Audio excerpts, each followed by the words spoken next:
सुप्रभात प्यारे बच्चों, कैसे आप सब। उम्मीद करती हूँ कि आप सभी अपने अपने घरों में तंदुरुस्त होंगे और अपनी पढ़ाई को आप सुचारू रूप से कर रहे होंगे। तो आज मैं आप सबकी मैम निशा ठाकुर आप सबके लिए लेके आई हूँ एक टॉपिक जिस पर हम विस्तार पूर्वक आज चर्चा करेंगे। वह है बच्चों संचार। ये बहुत ही महत्वपूर्ण टॉपिक है 10+1 और 10+2 के विद्यार्थियों के लिए। तो चलिए शुरू करते हैं। क्वेश्चन आपसे पूछा जाता है बच्चों एग्जाम में कि संचार क्या है। ठीक है, आपको समझना है कि संचार होता क्या है। अब देखो, संचार जो शब्द है बच्चों, सबसे पहले आपको इसकी उत्पत्ति के बारे में जानना होगा। तो संचार शब्द की उत्पत्ति चर धातु से हुई है, जिसका अर्थ है चलना या फिरना या एक स्थान से दूसरे स्थान तक पहुंचना। संचार सिर्फ दो व्यक्तियों तक ही सीमित एक परिघटना नहीं है बच्चों, यह हजारों लाखों लोगों के बीच में होने वाला विस्तृत जनसंचार है। अतः सूचनाओं, विचारों और भावनाओं को लिखित, मौखिक या दृश्य श्रव्य माध्यमों के जरिए सफलतापूर्वक एक स्थान से दूसरे स्थान तक पहुंचाने वाली घटना ही संचार है। और इस प्रक्रिया को जो अंजाम देने में मदद करते हैं तरीके, वे जो है इसका माध्यम कहलाते हैं। ठीक है बच्चों, तो ये हुई संचार की डेफिनेशन या संचार की परिभाषा। तो दूसरा जो प्रश्न आपसे पूछा जा सकता है वो है संचार के विभिन्न प्रकार बताएं। ठीक है, संचार के विभिन्न प्रकार। तो ये भी जानना आपको जरूरी है कि संचार के विभिन्न प्रकार कौन कौन से रहेंगे। अब देखिए, ये जो संचार है बच्चों, ये बहुत ही जटिल प्रक्रिया है, कोई साधारण प्रक्रिया नहीं है। और इसके जो महत्वपूर्ण जो संचार के तत्व हैं या प्रकार हैं या रूप है, इस तरह से आपसे प्रश्न पूछा जा सकता है। तो वो रहेगा सबसे पहले मौखिक संचार। जब हम एक दूसरे के सामने वाले को अपने इशारे से या क्रिया से, ठीक है, संचार करते हैं, अपना जो है उन्हें हम संदेश पहुंचाते हैं, तो उसे मौखिक संचार कहते हैं। इसमें हाथ की गति हो सकती है या आंख के इशारे हो सकते, या जैसे चेहरे के भाव हो सकते हैं, या जो भी हमारे इशारों में उतार चढ़ाव, ये सारी की सारी क्रियाएं मौखिक संचार कहलाती है। तो दूसरा जो रहेगा महत्वपूर्ण इसका बिंदु वो है अंतर्वैयक्तिक संचार, जो दूसरा इसका माध्यम है। जब दो व्यक्ति बच्चों आपस में आमने सामने संचार करते हैं तो इसे अंतर्वैयक्तिक संचार कहते हैं।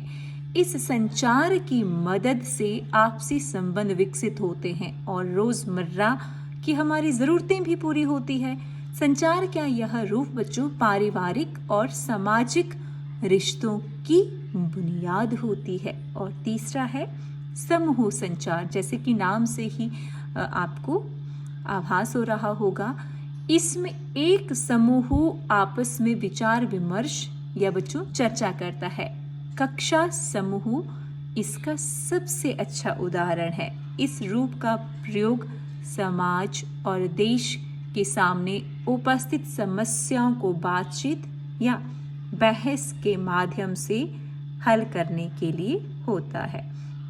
तो इसका चौथा रहेगा बच्चों जो जनसंचार, जब व्यक्तियों के समूह के साथ संवाद किसी तकनीक व टेक्निक या यांत्रिक माध्यम के जरिए समाज के एक विशाल वर्ग से किया जाता है, तो इसे जनसंचार कहते हैं।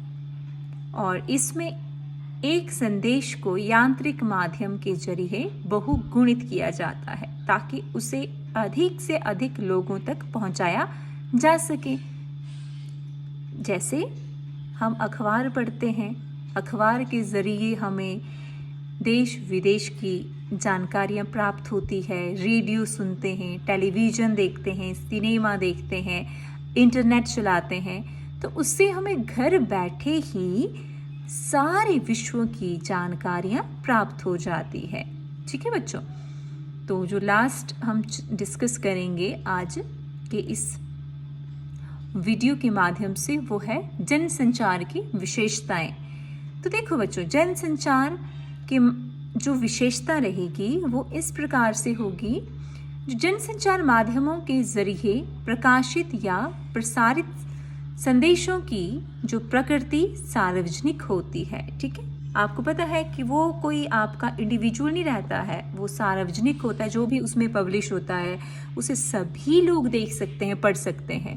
और जनसंचार के लिए औपचारिक संगठन होता है। ठीक है, कोई ऑर्गेनाइजेशन होता है जनसंचार के लिए, औपचारिक संगठन होता है।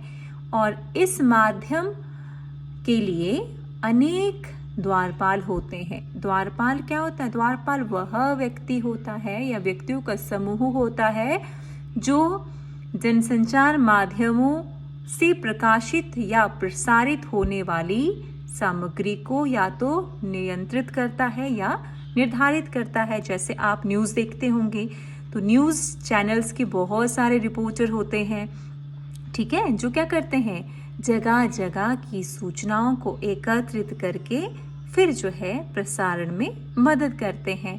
ठीक है बच्चों, तो आज के टॉपिक में हम इतना ही डिस्कस करते हैं। तो नेक्स्ट टॉपिक में नई वीडियो और नए टॉपिक के साथ हम फिर मिलेंगे। तो ये बहुत महत्वपूर्ण टॉपिक है, आपने इनको अच्छे से समझना है।